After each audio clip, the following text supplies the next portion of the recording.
Sometimes I think that if we had never decided to go to that place, everything would be different. I have never been able to escape that feeling, that silent guilt that haunts me at night. I still wake up with my mind racing, repeating the what-ifs that will never have an answer.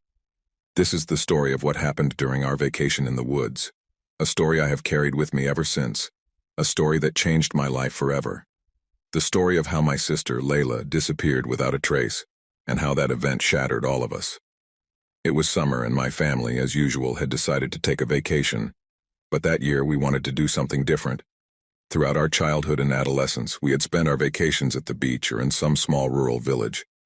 But that year, my parents wanted something more isolated, something closer to nature. My mother had spent weeks looking for places until she found a small cabin in a natural park in the heart of a dense and lush forest, in a region that wasn't very well known but promised absolute tranquility. We were excited, especially Layla. Layla was my younger sister, only 2 years younger than me, but sometimes she seemed to have a much bolder and freer spirit. Where I saw risk or danger, she saw adventure. It had always been like that, ever since we were kids. If there was a big, leafy tree, I would stay observing it, but she would already be climbing. If there was a deep pool, she was the first to jump in, while I hesitated at the edge. That was Layla, and although sometimes that difference in personalities caused friction between us, I deeply admired her bravery, but I never imagined that that same courage would lead her to disappear. We arrived at the cabin on a Tuesday afternoon. It was located at the edge of a clearing, surrounded by huge trees that stood like giant sentinels protecting the tranquility of the place. The sun filtered through the leaves, creating flickers of light on the tall grass. Everything seemed perfect. After the long hours of traveling by car, my parents were exhausted and hurried inside the cabin to rest a bit before preparing dinner. Layla, on the other hand, was full of energy, eager to go out and explore. I remember she climbed onto the cabin's porch and looked around, with that smile she always had when she was about to embark on one of her adventures. "Come on, Julie," she said, calling me by the nickname only she used. "Let's take a walk before it gets dark. I want to see what's around here." I was tired. The trip had been long and I just wanted to sit and relax for a while. But when I saw the excitement on her face, I couldn't say no. So, like so many times before, I put on my sneakers and followed her. That first walk was peaceful. Layla walked a few meters ahead of me as always with quick, light steps, while I walked more slowly, taking in the surroundings. The forest was beautiful, silent, but in a peaceful way. In the distance, we could hear the birds singing and the soft murmur of a stream. Layla was collecting twigs and leaves, talking nonstop about how incredible it would be to spend a week there, away from everything, with no phone signal, no internet, just us and nature. At dusk, we returned to the cabin. The dinner was simple but delicious. There was something about being so far from civilization that made everything taste better.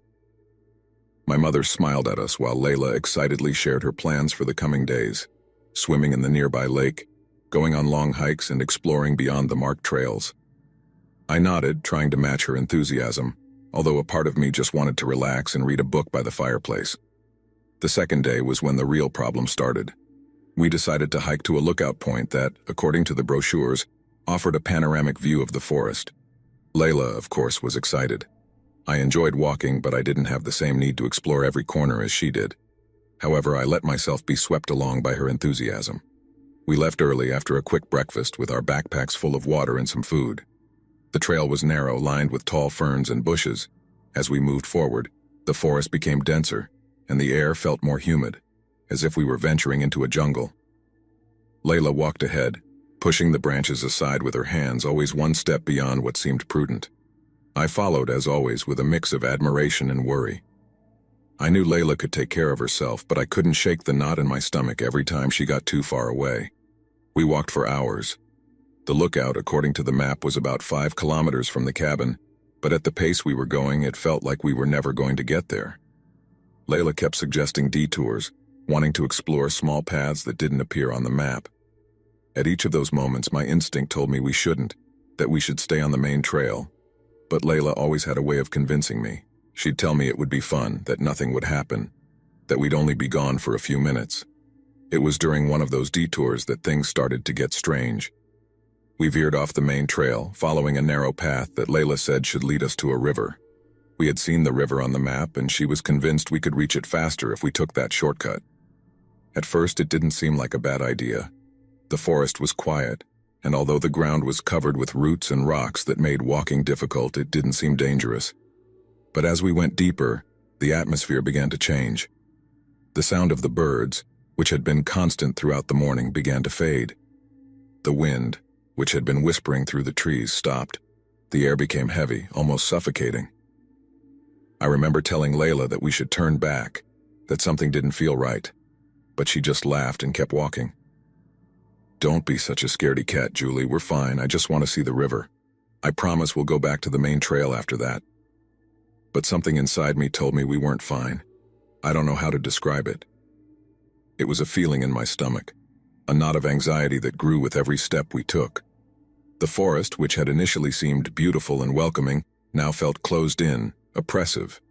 The shadows between the trees seemed darker, longer, as if they were lurking. Eventually, we reached a small stream. It wasn't the river Layla had been looking for, but she didn't seem disappointed. She knelt by the water, touching the surface with her fingertips, and remained silent, as if reflecting on something. I stood behind her, looking around. The silence in the forest was almost deafening. There were no birds, no insects, not even the sound of the wind in the branches. After a few minutes, Layla suddenly stood up. She had that look she always had when she was about to do something risky. "I'm going to walk a little farther. I want to see if I can find the real river," she said, smiling. "Stay here. I won't be long." "Layla, no," I started to say, but she was already walking toward the trees, moving away from me. I stayed there, standing by the water, watching as her figure disappeared into the shadows of the forest. I had a bad feeling, but I thought she would come back soon. Layla always came back. I waited 5 minutes, then 10. After 15 minutes, I started to worry. I began calling her, first in a low voice, then louder. There was no answer. The silence of the forest seemed to take over everything. The stream continued to flow, but everything else was still, motionless. I tried not to panic, but my mind was already full of terrible images. Layla lost, hurt, trapped somewhere. I decided to walk a little in the direction I had seen her go. I thought maybe she had just gotten distracted by something and hadn't heard my calls. But as I advanced, the terrain became more uneven. The branches scratched my legs, and the ground became steeper. I shouted her name again and again, but all I heard was my own voice echoing among the trees with no response. After what felt like an eternity, I returned to the stream. Layla was gone. My mind was overwhelmed with unanswered questions, but what scared me the most was the silence. A silence so absolute it was almost deafening. The kind of silence that feels more like a presence than an absence. The wind had stopped blowing. There were no birds, not the slightest rustle of the tree leaves. All I could hear was the soft murmur of the water and my own breathing, which was becoming more and more labored. After more than 20 minutes, my patience had turned into pure panic. Layla never strayed so far without saying something, without making a sarcastic comment or joking. It didn't make sense. I decided I had to go back to the cabin. At that moment, I felt like there were only two options. Either Layla had gone back another way and was waiting for me at the cabin, or something bad had happened to her. I started walking back, but my whole body was trembling. Even though the distance between the stream and the main trail had been short, the way back seemed interminable. It felt as if the trees had grown even taller since we had passed through, and at times the trail disappeared into the shadows, as if the forest was determined to confuse my sense of direction. I kept walking, repeating Layla's name under my breath as if that could somehow invoke her presence. "Layla, Layla." But the silence persisted, as if the forest itself was deaf to my pleas. After what felt like hours, I finally saw the cabin through the trees. The knot in my stomach hadn't loosened, and my heart was beating faster and faster. I quickened my pace, practically running, feeling like if I reached the cabin quickly, I could avoid the inevitable outcome my mind had already begun to foresee. When I arrived at the cabin, my parents were sitting on the small wooden terrace. My mother's smile faded as soon as she saw me approaching without Layla by my side. "Where's your sister?" my mother asked, standing up, her voice full of concern. I swallowed, feeling the fear take hold of my throat. I couldn't say it. I couldn't bring myself to say the words, "I can't find her." But when my mother saw my face, I didn't need to say anything. "We went for a walk," I began, my voice trembling. We got separated, and she hasn't come back." My father stood up abruptly. He was a man of few words, but his face turned into a mixture of confusion and alarm. My mother, on the other hand, started asking me questions quickly, trying to stay calm but clearly on the verge of panic. "You got separated? Where? How long ago?" "Almost an hour," I replied, my voice breaking. "She said she wouldn't take long, but it's been too long. I've been looking for her, but there's no sign of her." The anguish in my parents' eyes mirrored mine.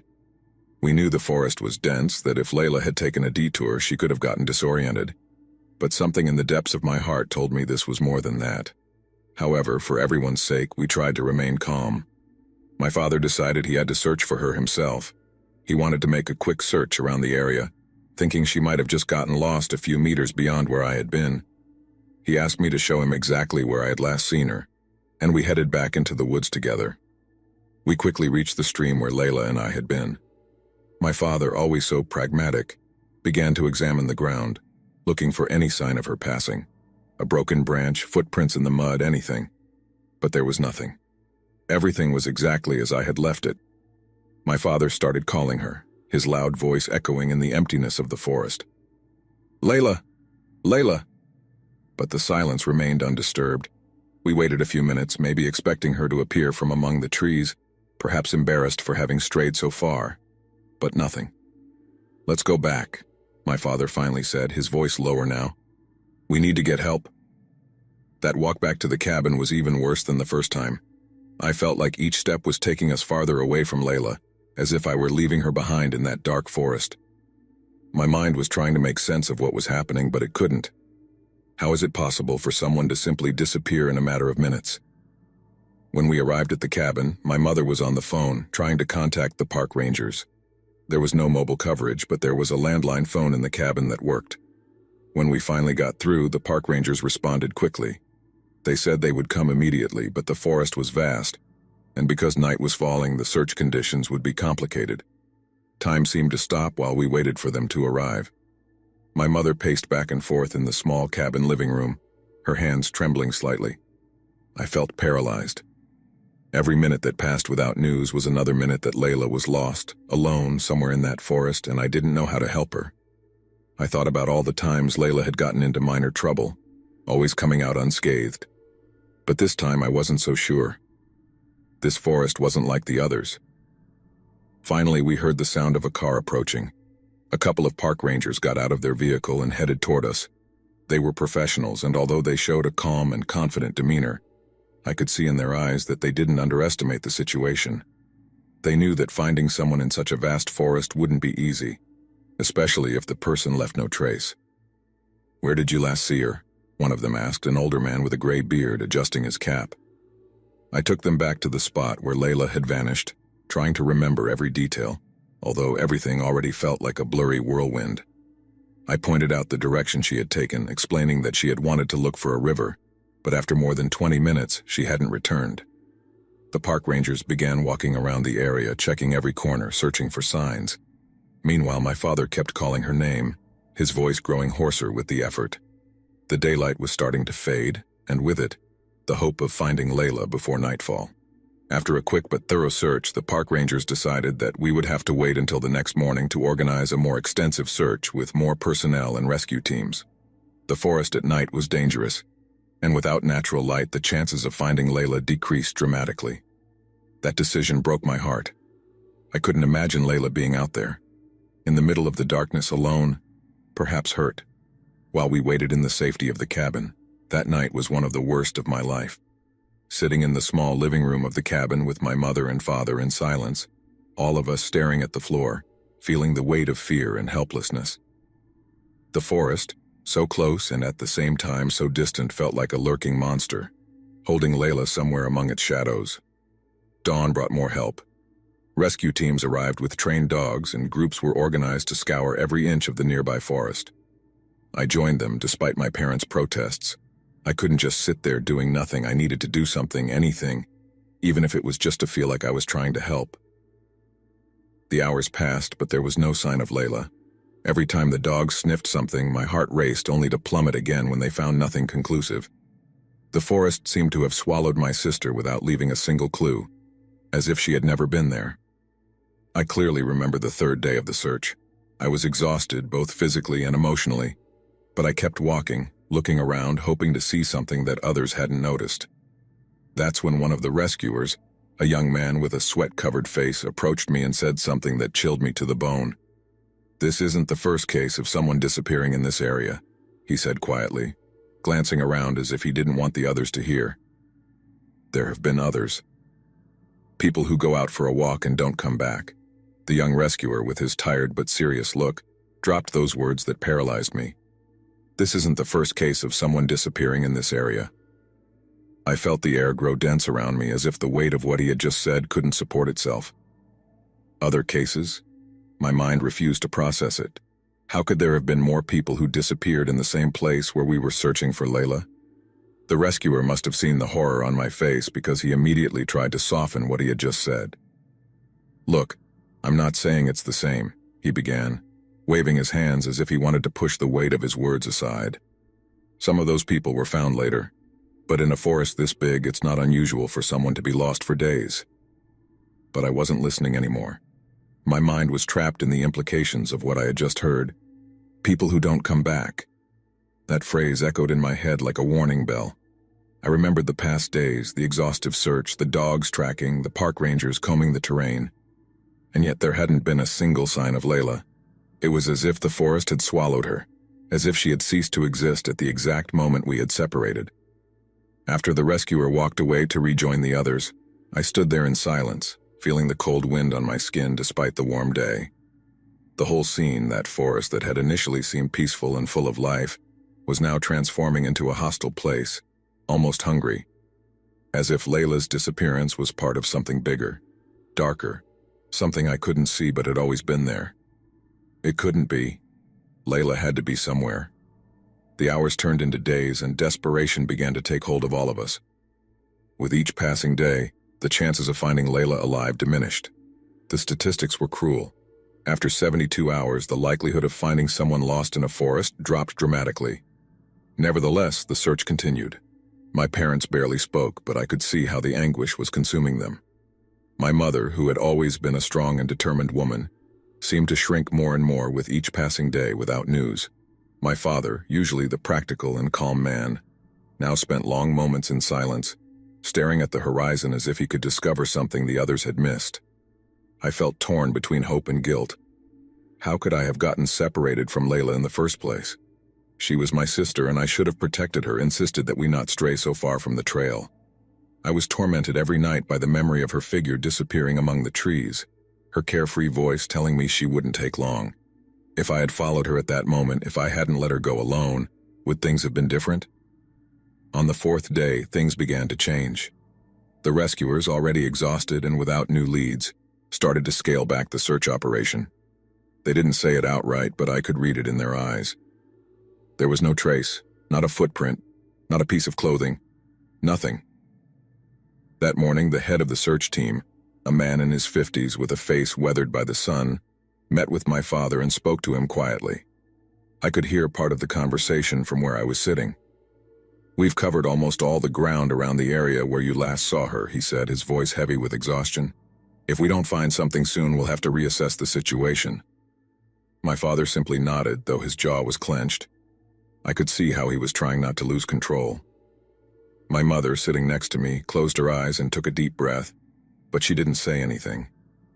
There wasn't much left to say. When the rescuers walked away to continue the search, I approached my father. "What does that mean?" I asked, even though I already knew the answer. My father rubbed his forehead with his hand, as if trying to contain a pain that went beyond the physical. "It means that, if they don't find something in the next few days, they'll scale back the search. They can't keep a whole team here indefinitely." The lump in my throat grew bigger. "They can't just stop looking for her," I said, almost in a whisper, as if saying it louder would make it real. "I know," my father replied, his voice breaking. "I know, honey, but they're doing everything they can.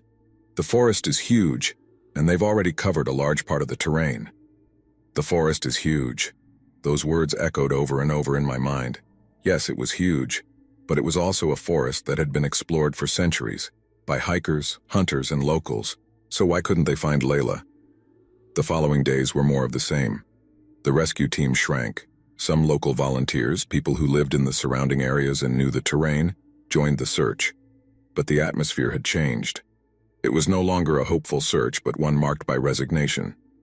They knew that with each passing day, the chances of finding Layla decreased. Then, on the 6th day, something happened that would change the course of events. A rescuer who had been searching in one of the less explored areas of the forest came back with something we didn't expect to find. It wasn't a clue about Layla, but a discovery much more unsettling. He had found a small area hidden among the trees that seemed to have been recently used by someone. An improvised camp, abandoned, with the remains of a campfire and some objects scattered on the ground. Among those objects, they found an old, worn-out jacket, which didn't belong to Layla but raised many questions. The head of the rescue team called my parents to tell them what had been found. There were no signs that Layla had been there, but the camp suggested that someone had been in that area of the forest recently. Could it have been a drifter, a hunter, or something else? No one knew what to think. My parents were divided. My mother insisted that this had nothing to do with Layla, that the camp surely belonged to someone who had gotten lost or simply lived off the grid. My father, on the other hand, wasn't so sure. There was something about that discovery that deeply unsettled him. That night, as we sat in the small cabin, we spoke in low voices, afraid of what this could mean. "We don't know if it has any connection to Layla," my mother said, rubbing her hands nervously. "It's just a camp. It could belong to anyone." "But what if it doesn't?" my father responded, looking out the window as if expecting to see something in the darkness of the forest. "What if someone took her there?" My mother looked at him, horrified. "Are you suggesting that someone took her?" The word kidnapped hung in the air, although neither of them dared to say it out loud. We didn't want to consider that possibility, but after so many days without answers, everything was starting to seem possible. The forest, which had once seemed a place of peace, now felt like a web of unsolvable mysteries, and we were no longer sure of anything. The next few days were a mix of shattered hopes and unanswered questions. The authorities were alerted about the camp, and a more thorough investigation began in that area of the forest. But once again, nothing conclusive was found. The camp seemed to have been there for a while, but there was no sign of Layla. No piece of her clothing, no phone, no trace of her presence. The desperation in our family became palpable. We were not only dealing with the possibility that Layla had disappeared in the forest, but now the idea that someone else might be involved was starting to take root in our minds. The feeling of helplessness was becoming unbearable. To this day, there has been no news about the case. The report has been filed, but nothing has changed. The forest is still there, imposing, hiding its secrets, and my sister Layla is still missing, leaving not a single clue about what really happened.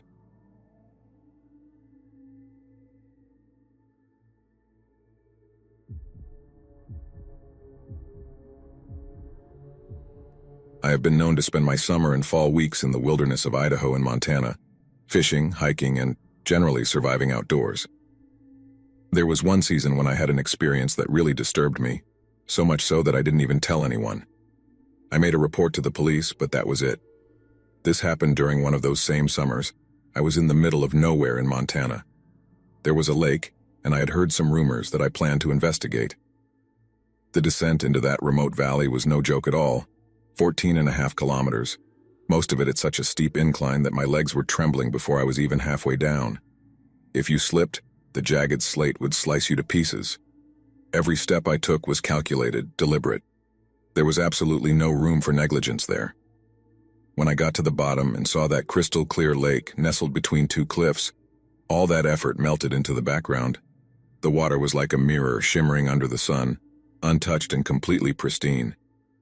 I felt as if I had stumbled upon a hidden world, where civilization was just a distant memory, exactly what I had been hoping for. I stood there for a moment, soaking it all in. The towering pines, the scent of pine needles and fresh water, the absolute silence, broken only by the occasional bird song. No one else was there. It was just me and nature.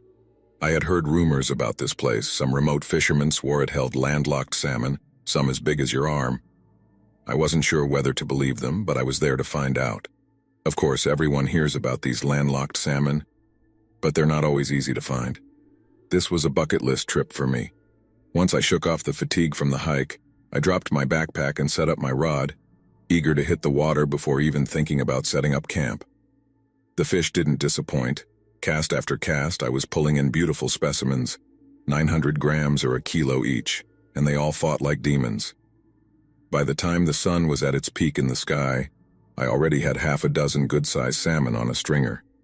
Dinner was guaranteed that night, and I still had hours of daylight left. Turned out those old-timers were right. There was salmon in that lake, and I would eat well that night. I secured my fish on the shore and then found a spot in the shade of a rock to relax for a while. The afternoon was perfect. A soft, cool breeze came off the lake. The sun warmed the rocks, and the kind of silence so complete it really makes you feel like you're the last person on earth. I lay back and had lunch, letting my mind wander, thinking about practically nothing. That's when I noticed them, two figures far off in the distance, moving between the trees. I couldn't make out much, just that they were there. I figured they were just hikers or campers or maybe hunters like me. Out here, you mind your own business and others mind theirs. I let it go, closed my eyes, and drifted off into an unplanned nap. When I woke up, the sun was dipping behind the ridge, casting a long shadow over the valley. I cursed myself for wasting so much daylight. I still needed to set up camp before it got too dark. I hurried through my routine, pitched the tent, set up the kitchen area, rigged up a pulley system to hang my food and trash out of reach of bears. All that time, I kept feeling like I was being watched. I don't know why. Probably leftover nerves from seeing those hikers earlier, but it was enough to make me glance over my shoulder a few times. By the time everything was in order, the light was almost gone. The air was cooling down quickly. I grabbed my fish, cleaned and prepped them for the fire. Simple stuff, just butter, garlic, and a pinch of dried chives. Once they were wrapped in foil and nestled in the coals, the aroma was mouth-watering.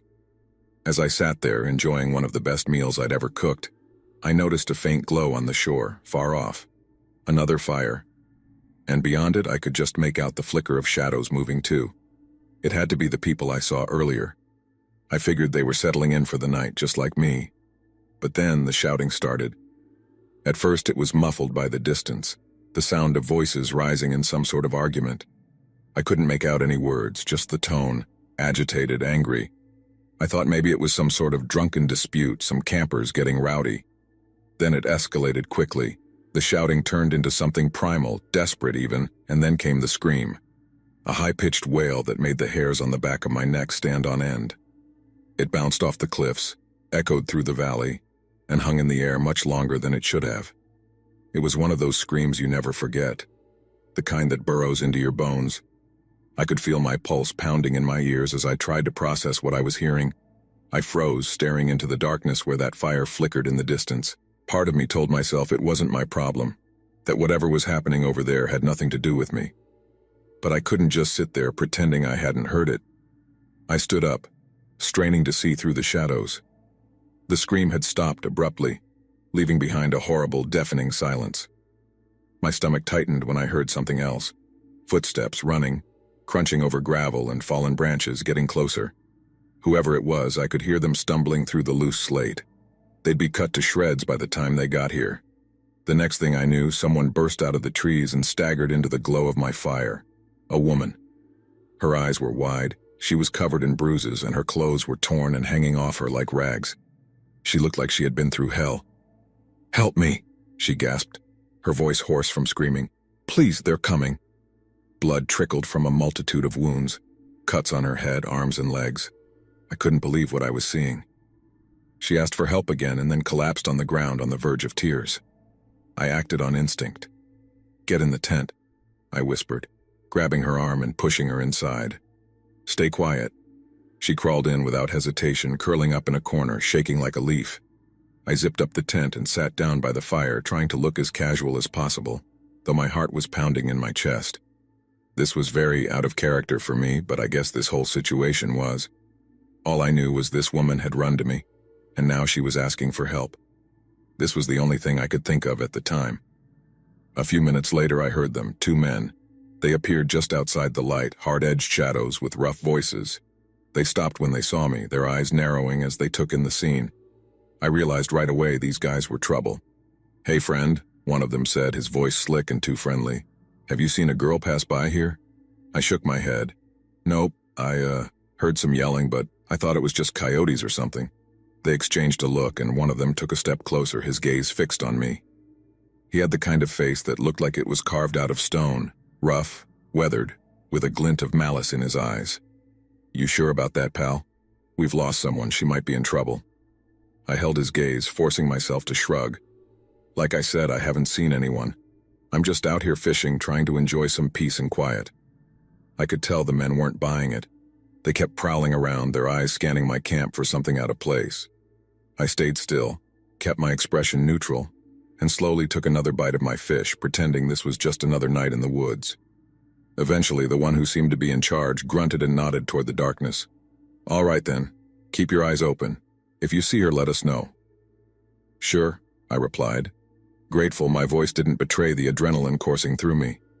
It wouldn't have taken much for these guys to see through me. Another factor hit me then. If the girl in the tent moved or made any noise, she'd be done for. Maybe I would be too. I prayed she stayed silent. The men turned to leave, but I could feel them watching me even as they walked away, their figures fading into the shadows at the edge of the trees. For a long time after they disappeared, I sat there staring at the fire, listening to the crackle of the flames, straining to hear any sign they were coming back.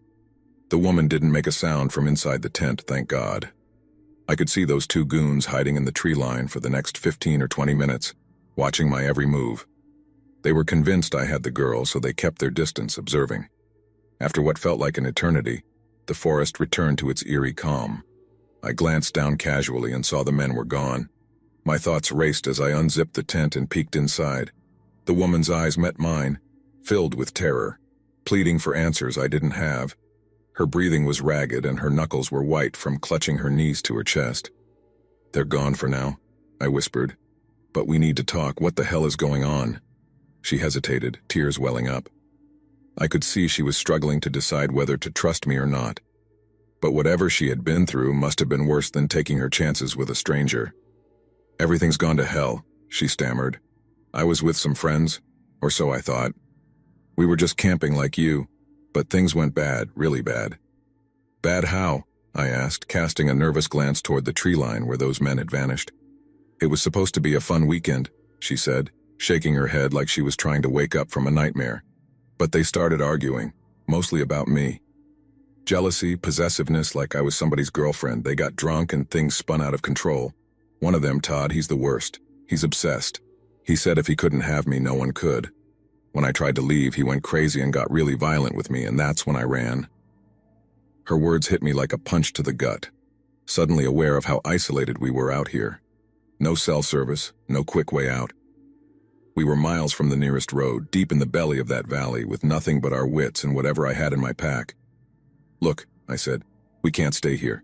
They'll definitely come back. We need to get out of this valley. It's 14.5 kilometers to the trailhead, but if we move now, we might..." Before I could finish, a soft crack came from the darkness. We both froze, listening, straining our ears. It wasn't the wind, and it wasn't an animal. Those footsteps were back, heavy and deliberate, crushing the underbrush. My stomach twisted into a knot. The men hadn't gone far. They were circling us, closing in like a pack of wolves. "Stay in the tent," I whispered urgently. "Don't move, don't make a sound." I stepped out into the cool night air, my eyes scanning from shadow to shadow. My fire had died down to glowing embers, casting a faint red light that barely pushed back the encroaching darkness. Those footsteps grew louder, and then I saw them. Those two men emerging from the gloom, advancing like predators with all night to play this stupid game. "We thought we'd pay you another visit," the taller one said, his voice dripping with menace. "We get the feeling you haven't been entirely honest with us. So I'm going to ask you again, are you sure you haven't seen her?" "Like I told you before, man," I replied, my voice steadier than I felt. "I'm out here alone. You're barking up the wrong tree, I'm telling you." The shorter man grinned, revealing teeth stained by years of neglect. "We think you're hiding something, friend, and maybe you want to reconsider being a hero out here." My heart was racing as they closed in on me. These guys were done playing nice, I could see it in their eyes. They weren't going to leave without her, and if they found her, God knows what they'd do to both of us. I needed to buy time, but there wasn't much more I could do. Just as I was about to say something, they both lunged at me. The bigger one knocked me to the rocky ground. Pain shot up my spine, but I managed to get back on my feet. Adrenaline was numbing everything except the instinct to fight. They were tearing the tent apart now, ripping the zipper open. The woman's scream tore through the night sky again as they dragged her out, kicking and struggling. "Let go of me," she screamed, but it was no use. The shorter man clamped a dirty hand over her mouth while the taller one grabbed her arms, hauling her across the dirt like she was a sack of grain. The expression on his face was terrifyingly casual, like this was just another chore before bed. "You've got it all wrong," the taller one said, as if trying to calm a child. "We're just taking her back to camp where she belongs, no need to worry." "Let her go," I shouted. I knew it was futile. They didn't even look at me. "I'm going to call the police." I wanted to do something, anything, but they were too strong, too determined. And I was just one man against two who looked like they had been brawling in bars since they could throw a punch. On top of that, these guys really didn't give a damn. The woman's fight started to fade, her resistance weakening as she realized she couldn't win against them. Soon she just let them drag her with a vacant look in her eyes. She gave me one last glance, and that look carried all the despair and resignation in the world. A look that would haunt me for the rest of my life. As they dragged her into the darkness, I stood frozen, my fists clenched uselessly at my sides. The night swallowed them up, the crackle of their fire growing fainter and fainter, until it was just a faint ghostly glow on the other side of the lake. The screams stopped, replaced by the eerie silence of the wilderness. No more screams, no more footsteps, just the whisper of the wind through the trees, and the distant lapping of water against the shore. I stood there trembling, listening, waiting for some sign that it wasn't over, but it was. They were gone, back to whatever twisted hole they crawled out of. I should have done something, anything more than just stand there. But what could I have done against two men like that? I tried to convince myself it was better to stay alive and report it later, but the guilt gnawed at me. I even had a gun, but that put things into perspective. Was I going to shoot and kill two strangers over a situation I didn't fully understand? Ruin my life over something that potentially wasn't anything? I returned to my fire, stoking the dying embers until the flames rose again, trying to anchor myself in something familiar, something remotely normal. But nothing felt right anymore. I just sat there staring into the flames, wondering what the hell had just happened. What would happen to that woman? Would they let her go, or was she already gone in a way I didn't want to think about? I didn't sleep that night. Every snap of a branch made me jump, half expecting those men to return, smiling and covered in blood. Dawn eventually came, and with it the harsh, lonely reality of the day. I made coffee, packed up my gear, and tried to shake off that sick feeling that clung to me like a second skin. Part of me wanted to walk over to that camp, face whatever was left there, but I didn't have the guts. Instead, I spent the morning fishing, as if it were any other day. The salmon bit as eagerly as before, but now it felt empty. No joy, no satisfaction, just a mechanical act of casting and reeling. By noon, I couldn't stay any longer. I packed up, loaded my gear, and started the grueling hike out of the valley, each step bringing me closer to civilization and farther from the nightmare I had left behind. When I finally reached the trailhead, there was a moment of hesitation. Should I tell someone? The sheriff? A ranger? And if I did, what good would it do? The remote location, the lack of details, and the uncertainty of what I had really witnessed felt too hazy, too vague to make a difference. But I couldn't just let it hang over my head either. I reported what I saw, gave them everything I could remember, but I figured it wouldn't lead anywhere. It was like looking for a needle in a haystack. I was just a guy with a very strange story to tell. Days passed, then weeks, and I never heard anything more. No news, no follow-up, nothing. Sometimes now, late at night when I'm lying awake, I think about that woman and wonder if she made it out of that valley alive, or if she's still down there, screaming in the dark, now just bones among the trees. I wonder if deep down there was something more I could have done. If there was something I missed, something that could have saved her. But I'll never know. All I have is that memory, gnawing at me like a dull ache, the echo of that scream still bouncing off the canyon walls, long after the shadows swallowed her.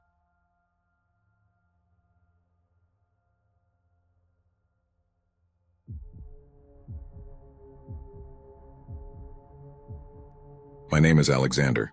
I'm 33 years old and I've been living in Idaho for the last 3 years.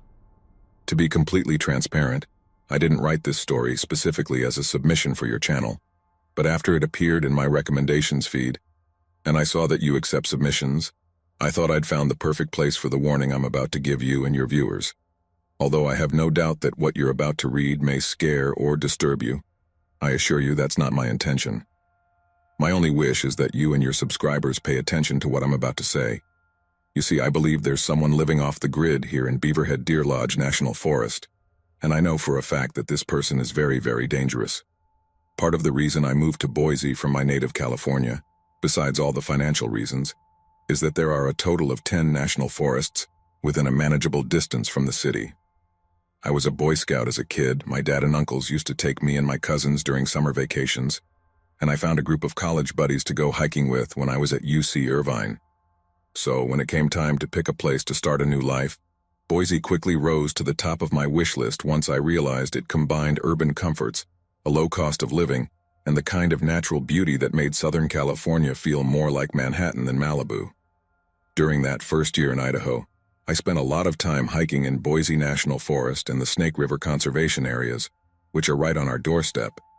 But over time, I started traveling a little farther with each trip, just to get to know all the different forests in the region.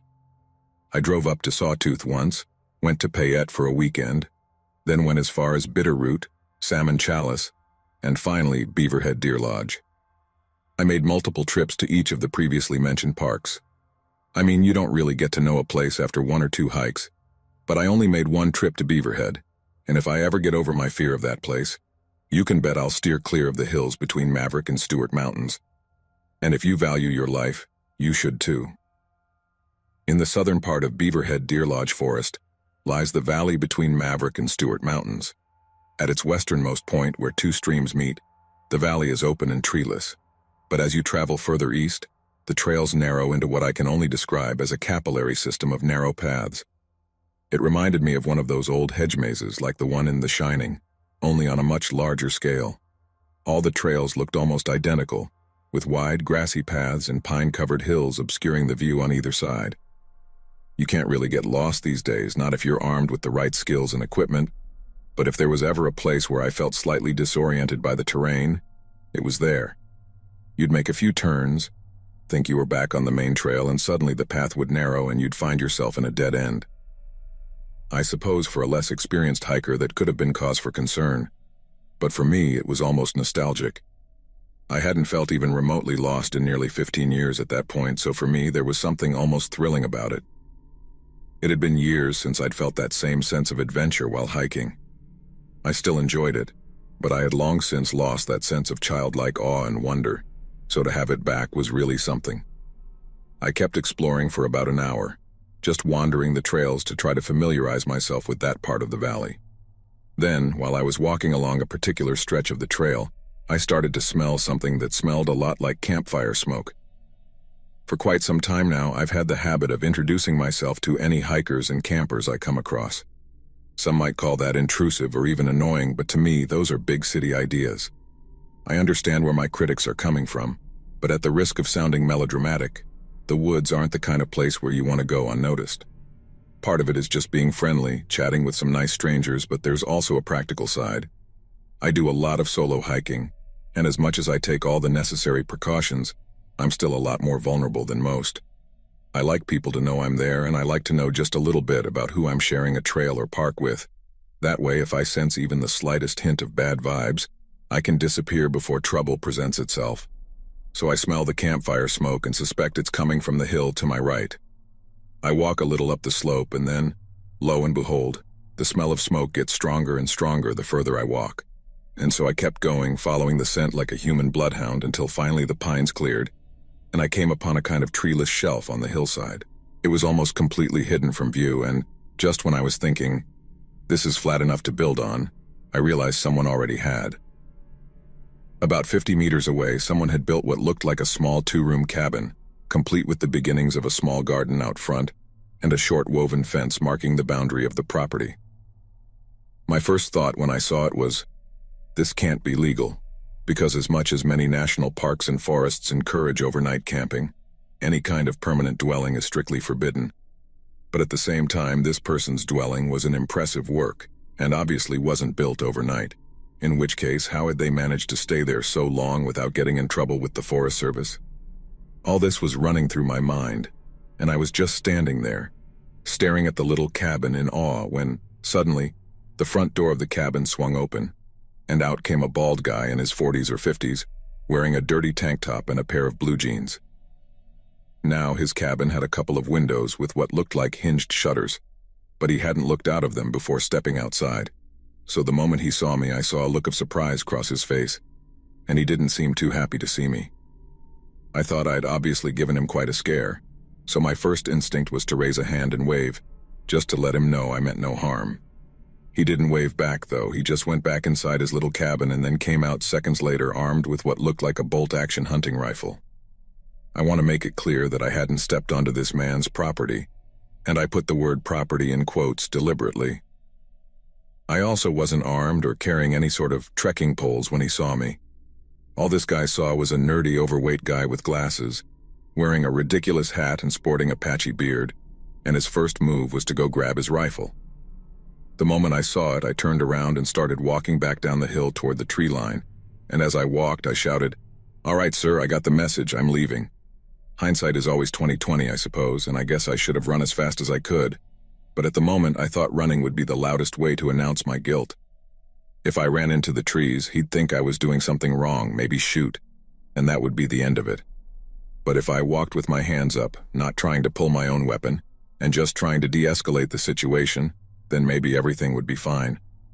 I was armed, by the way, nothing too big, just a handgun in case of bears and the like, but the last thing I wanted to do was potentially start a shootout in the middle of the woods. If I pulled my gun, that would be a serious escalation, and the more this guy felt like he had control, the less likely he'd be to shoot me. Or at least that's what I mistakenly believed at the time. I remember saying a second round of, "I'm leaving, okay? I don't want any trouble," and in response all I heard was, "Stay where you are." Have you seen those new Dune movies? There's something in them, something they call the voice. It's like a magic power. You speak and people obey, whether they want to or not. And I'm telling you, it was like this guy had the voice. He spoke and suddenly my feet were in cement blocks. I wanted to keep walking. Hell, I wanted to run as soon as I saw his rifle. But keeping his sense of control and his finger off the trigger seemed like the best option at that moment.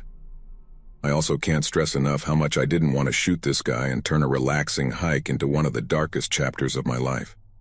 So he told me to stop, but I obviously wanted to face the guy while I talked to him, so I started to turn. Big mistake. The guy raised his rifle, worked the bolt to chamber around, and then aimed at me so aggressively I could almost feel it. He was ready to shoot at that moment as if my life were in serious danger. But the only thing running through my head while I had my hands raised was, "Please don't pee yourself. Please don't pee yourself." I didn't, and before everyone thinks, "Ha, what a baby." I can't overstate how fast your mind works in situations like that. I was so scared I felt like I could taste the air. My arms and legs felt like they were locked in concrete, and I was sweating in places I didn't know you could sweat. So having all those irrational thoughts like that and not running when I had the chance seems part of the whole package of all that primal fear I felt at that moment. As I said, I started turning to face him, but he chambered his rifle and then started yelling things like, "Did I tell you to move? Move another muscle and see what happens."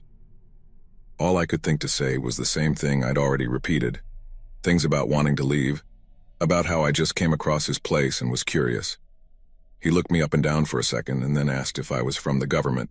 I told him no, that I was just a hiker. And to reinforce that I wasn't some sort of agent, I told him I worked for a financial firm in Boise, which was true. I told him the name of the place, my position, and then added that he could call them right then if he didn't believe me because the office was open on weekends. I only said all that because he clearly had a problem with cops or rangers and probably anyone in a position of authority. And once I started talking, I found it unusually hard to stop.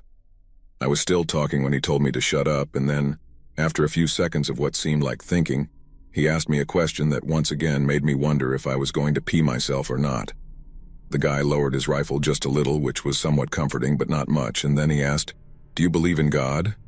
Let me be clear. I have no prejudice against religious people. I had a very Baptist grandmother who volunteered at the church until just a few months before she passed away, and she was one of the holiest people you could ever meet. In any other context, That question would have prompted anything but an honest answer. But in light of the rifle pointed at my stomach, I assumed he placed a lot of weight on the question. On another day, I might have simply told him what I thought and said that I considered myself somewhat agnostic. I feel like there's something in terms of creation and evolution, whatever you want to call it. I just don't think we can easily put a label like God on it and imagine it as this big friendly guy with a beard and a sunny disposition. But considering my situation, I decided honesty probably wasn't the best policy. So instead of the truth, I lied and said, "Sure, I believe in God." I thought that might get me out of the bind, metaphorically speaking, of course, but then he asked, "Which God?" My gut told me that saying anything other than Protestant Christian was probably bad news for me, so I went with my gut and told him I was Baptist, just like my grandmother. When I saw him give me a small nod of approval, I felt so relieved I almost collapsed to my knees. But unfortunately, the guy wasn't done with me yet. Starting and stopping as he tried to find the right words, he began explaining that only 2 people in the world knew he was there and he couldn't tolerate a third. I think he saw the terror on my face because he went on to explain that he didn't want to shoot me. I guess he meant that to be comforting, but somehow it wasn't. And that's when things circled back to why he'd asked me if I believed in God. He needed to know that I believed in something to make me swear on my life that I wouldn't tell anyone I had seen him. I immediately said, "I swear to God I won't tell anyone I saw you." And I said it so quickly because I really believed he might let me go. But just the words weren't enough for him. Holding the rifle at his hip now, the guy aimed at me a little more directly and then told me to kneel. All I remember is saying, "Please," but that only made him raise the rifle to aim at my head. Then he repeated, "Kneel," and from that moment I was convinced I was going to die. And honestly, I'm not sure if I knelt deliberately or simply because my knees gave out completely. I thought that at any second I'd go from being fully awake and terrified to complete darkness. He'd blow my brains out with one shot from that rifle and I'd be snuffed out like a light. I remember literally thinking, at least it'll be quick. But instead of pulling the trigger, he spoke again. The guy told me to swear again to God that I would never tell another living soul that I had seen him, where he was living, or what we had talked about. So I did. I put my hands together like I was praying, but I didn't dare close my eyes. Then I swore aloud that never in a million years would I tell another of God's creations anything about what had happened that day. I don't think I said it exactly like that, but you get the idea. When I finished, he simply said, "Again, louder." And I did what he told me. Then once more, when I finished, he started shouting something like, "Swear on your family, tell him to strike you dead if you tell anyone." I wasn't in a position to refuse, and although I probably could have rushed him and his rifle or something, I'm also not an idiot. So I didn't even consider that as an option at the time. Instead, I tried my best to make sure he kept that sense of control, because the moment he lost it, the chances of him shooting me would increase exponentially. I swore on my entire extended family that I would never speak of our encounter while I lived. I told him, God, and anything else that might be listening, that I would happily bury my loved ones if I broke my promise. And not only that, but that I'd happily follow them to hell after if I ever mentioned our encounter. I said pretty much anything and everything that came to mind.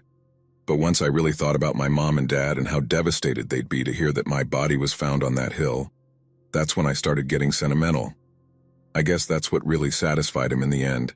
Seeing me get a little emotional, not just scared, but sad or broken. Only then did he lower the rifle. Only then did he let me stand. And only then was I allowed to walk back down the slope toward the trail. He yelled a reminder through the trees after me, reminding me of my promises. So naturally, the first thing I did once I had cell service was report the whole damn thing in excruciating detail to the Beaverhead County Sheriff. As I said, I'm not religious in the traditional sense, and even if I were, I wouldn't have let that guy manipulate my faith that way. This isn't some made-up story either where I'm going to keep the guy's secret, or one where I'm so scared he'll come after me that I stay silent. I'm willing to admit I was terrified at that moment. I was shaking like a leaf as I walked down that hill, but by the time I got to my car, I was angrier than I'd ever been in my life. In the mood I was in when I called 911, I could have taken that bastard down 3 times over. But again, that wouldn't have been the right move. The responsible and adult thing to do was to let law enforcement handle it, and that's what I tried to do. The only problem was that after a week of pushing the sheriff to handle our potential future Waco, I realized nothing was being done about my report. First, mounds of bureaucracy meant the sheriff was forced to report the situation to the Beaverhead contingent of forest rangers, who in turn took the task out of his hands after assuring him they'd be in touch regarding their search of the area. The day before I called the sheriff for the third time, the rangers informed him they hadn't been able to locate any cabin in the valley below Maverick Mountain. Naturally, I told the sheriff that was impossible, since I had seen the cabin and its occupant with my own eyes. I then took the trouble of providing them with what I believe are the exact coordinates marking the location of the cabin: 45 degrees, 28 minutes, 30.9 seconds north and 113 degrees, 12 minutes, 41.1 seconds west. After that, the rangers promised to send out a second search party, and while this time they found the guy's cabin, the man himself was nowhere to be found, and the structure appeared to have been unoccupied for quite some time. I was furious, to say the least. I have a lot of respect for people who choose to serve this country, no matter what form that takes, but the authorities' incompetence in letting a dangerous fugitive slip through their fingers is as shocking as it is terrifying to me. I don't know for certain who I encountered in Beaverhead that day, but I believe 90% of you would agree that the man was probably some sort of criminal, and most likely using that cabin and that valley as cover to hide from law enforcement. That, or he was just a psychotic doomsday prepper who delighted in terrorizing a friendly stranger. Either way, the thought of a second encounter filled me with such intense dread that I'm not sure I can put it into words. And that's why I haven't returned to Beaverhead since then, and if I ever visit those parts again, I'll stay away from Maverick Mountain. Regardless of that sadistic old man's motives, I guess he thought I wasn't going to stay true to my word because, as I said, when the rangers finally made it to his cabin, the man who had nearly shot me was already gone. But that brings me back to the beginning of this email when I said this wasn't so much a campfire story as a grave warning to anyone planning to hike in southwestern Montana, northern Idaho. I think that guy's still out there, living off the grid. In fact, I'm sure of it. My only worry is that the next person who runs into him won't be as lucky as I was, and instead of just asking them, "Do you believe in God?" I'm afraid he'll send them to meet him directly.